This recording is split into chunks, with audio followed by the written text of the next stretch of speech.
Willkommen, bienvenue, welcome once again to another live stream with Jiten Chavda of Expat Finance. Now, this live stream today really is in reaction to market changes. And really, I guess we're trying to boil oil onto troubled waters here.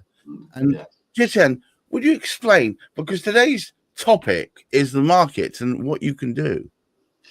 It's an interesting time for a lot of people because they're looking at their portfolios of investments or their money, and it's going down.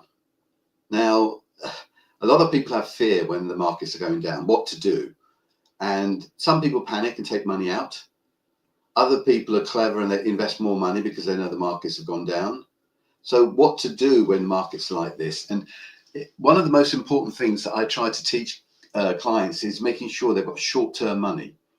That's really important because in the short-term side of it, you should have three different areas. The first area you should make sure you've got money in is an emergency account, which isn't a cash deposit account, where you're earning between 2 to 3%, maybe 4% if you're lucky in interest payments, but the money's in cash. So if you have an emergency, you can access it. Right, liquidity, right. Exactly. The second type is making sure that you've got enough investments that are in tax-efficient savings in Sweden. And you can invest in what they call an ISK in Sweden. And in that portfolio, that money should be short-term investment. So the portfolio investment should be not very aggressive. So the markets won't affect it because the market's always going up and down. So the investment for that on a scale of 1 to 10, maybe a 3 or a 4. So it's very low risk, but you're getting a better return from the markets. So you've got your emergency money and you've got that money there. Then you invest more money for longer term. Now, this is where it becomes interesting. When people invest money for longer term, the portfolio of the investment on that is more aggressive. So anything that happens on the markets will affect it more than the short-term investment. Right. So it's advice on that, ride it out, because overall it will even.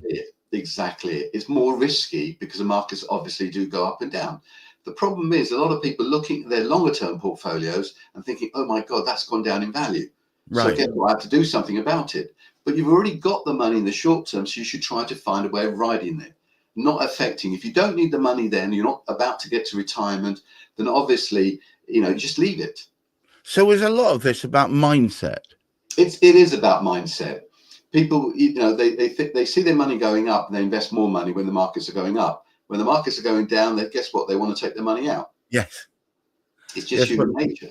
Yeah, but the trouble is, I guess, if you're looking at a strategy that is destined to last more than a couple of months, then what you need to think is that overall the trajectory will be a gradual rise, but short term there may be a lot of zigzagging on the way. Exactly, and that's exactly the way the markets have gone. And after the second week of April, we had a bit of a dip because of what happened with Trump and all the things Trump was doing. Right. Now, it was quite a steep dip actually for most markets, but then it started recovering. We're still not at the same place as we were beforehand, but we're getting there now. Britain's just done a deal with America at the moment, which has already helped the markets out. So the markets look like they're going to start recovering fairly soon. So the idea is just to keep the money there. Don't worry about it. That's really what I'm trying to teach people. Something I heard just yesterday on the radio.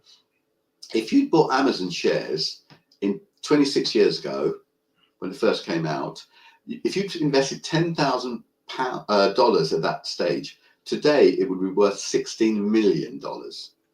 Right, but I bet you during that time period, it wasn't all that was trajectory.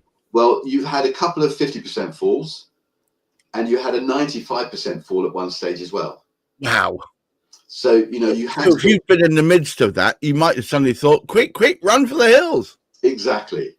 But on the other hand, had you kept it, and there are many examples of people like that. So just leave the portfolio. If you believe in it, because that's why you invested in the first place, leave it.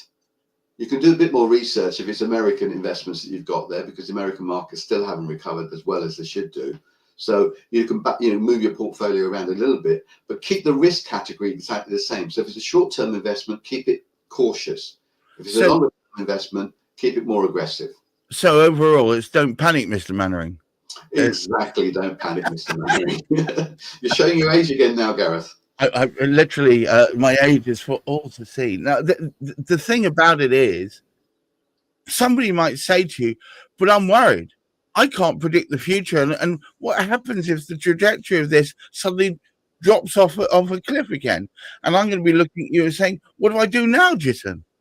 I think what you have to do is you've got to look at history. That's about the only thing we can go by.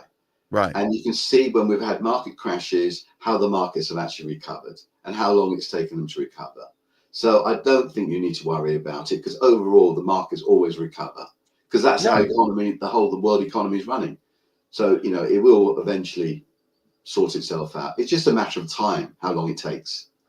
So there are obviously short-term investments and longer-term investments.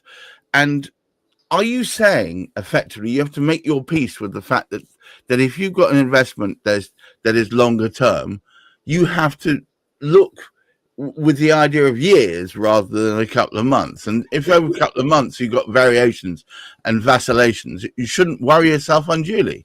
Exactly. I don't think you should worry unduly. It all depends on how long the investment that you've had, because it may have gone down, but it's still above what you actually invested.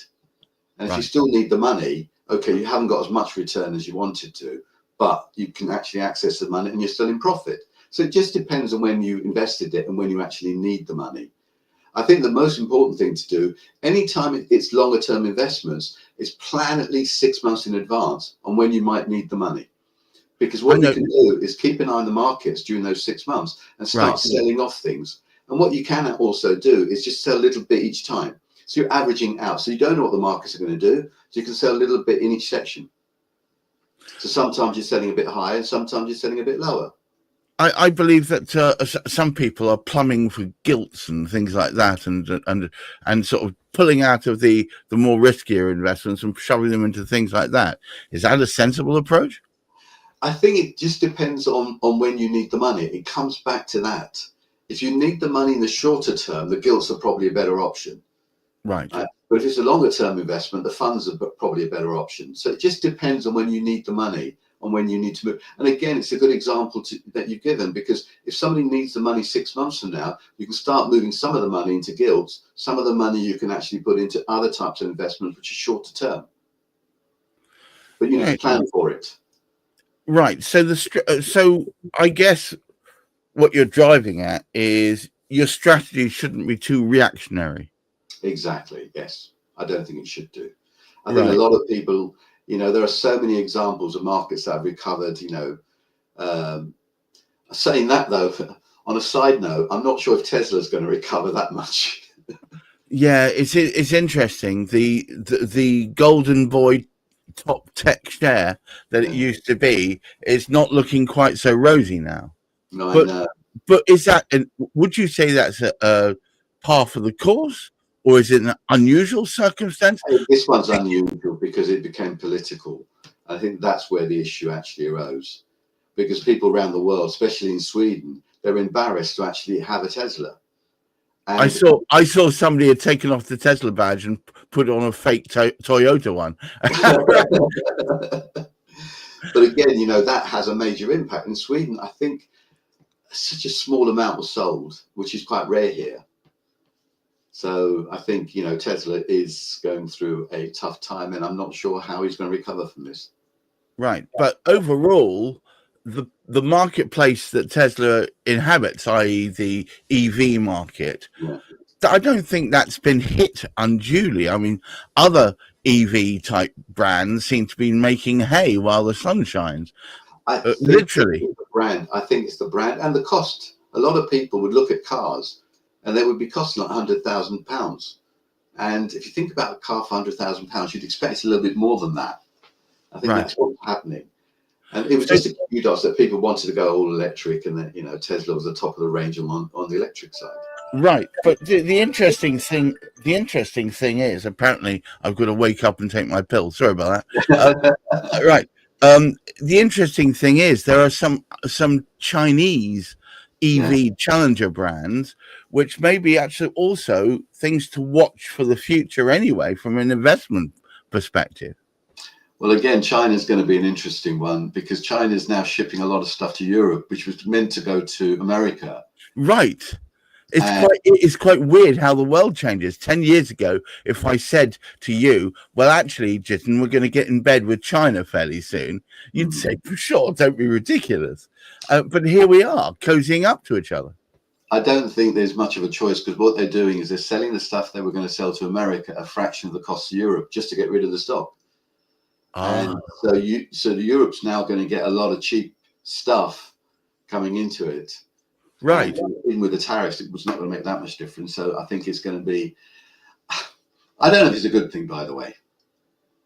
You know, which part? The tariffs or the cheap stock?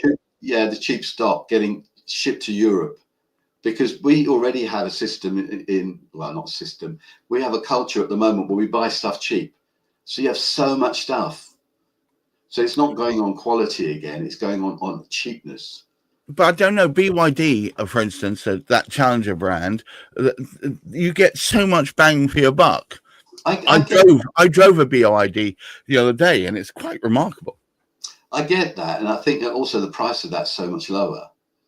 Yes, but I think within Europe, if we were going to get a lot of, you know, I don't want to name any brands, but cheap clothes, you know, a T-shirt for 50 pence and stuff like that. All right, it's like you start thinking, well, hang on, I'll buy 10 of these. You don't need 10 T-shirts. No. You're quite right. It's just the accumulation of stuff. This is interesting. I'm not a Trump supporter, but when he was talking about the babies, do you hear about the dolls, the Barbie dolls? No, do tell. No, he was talking about imports coming in from China. Right.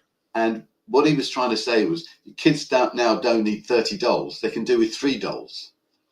Because it's so cheap coming from China that the same price of 3 dolls, you could buy 30 dolls because the price is so much cheaper. Right. And that's the same principle I'm saying here. I don't, you know, follow Trump in any way whatsoever, but it's still, the thought is that Europe is actually having a lot of cheap stuff here. Well, I think we're in a weird conflux. That is to say, some stuff is being sold off to get rid of stock that would have been normally much more expensive. Yes. You know, so I think this is a temporary thing, and I think the markets, as you said, will find their balance. Yeah, I think you're right. I don't have anything more to say. Well, no, that's fine. And look, I thank you so much for at least trying to calm those waters. I think people often make. And if anyone wants to have a chat about their investment, they're concerned about it, then by all means contact me. Yeah, the QR code at the top, as you can see on the market clock there, if you use that scan, you can get straight through and set up a initial consultation. And those are free, aren't they, Jiten? Yeah. Absolutely. Well, look, thank you very much for taking the time out today to listen to us. And what I would say is to all of you out there, right now is not the time to make rash decisions. Think more long-term, think more strategic, and remember the markets will find their way to an even keel. You just got to give them a little bit of time, I guess. Thank you so much for taking time out of your busy day, Jiten. And to all of you out there, keep your feet on the ground, keep reaching for the stars, and please try and look after that mental health. Bye-bye now. Bye-bye.